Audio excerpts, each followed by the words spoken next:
At noon, activists demanding change after a tragic death following a chase involving Georgia State Patrol troopers. Atlanta News First Alani Latang speaks with activists who are questioning the current chase policy. No one should die as an innocent bystander to a high-speed pursuit.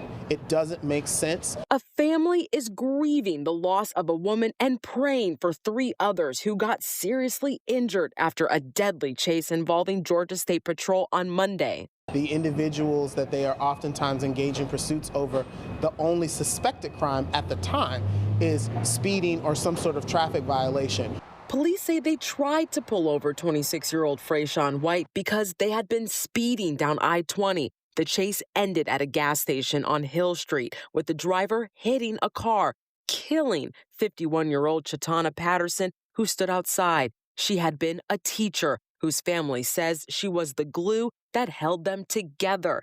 Patterson leaves behind 3 children and 6 grandchildren. It's really crazy.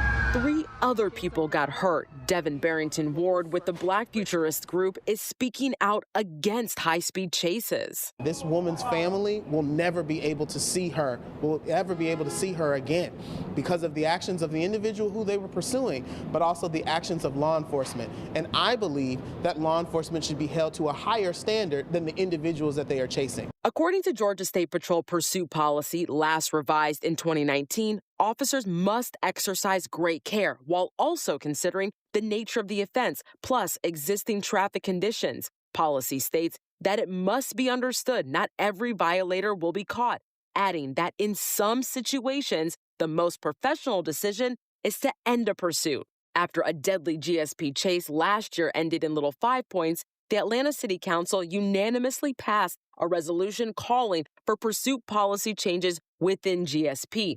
The resolution symbolic only, but Barrington Ward is still hoping for change. That this was avoidable and that if leaders had listened to us last year when the Atlanta City Council passed a resolution urging state leaders to revise its pursuit policy, that we would not be here. Alani Latang, Atlanta News First.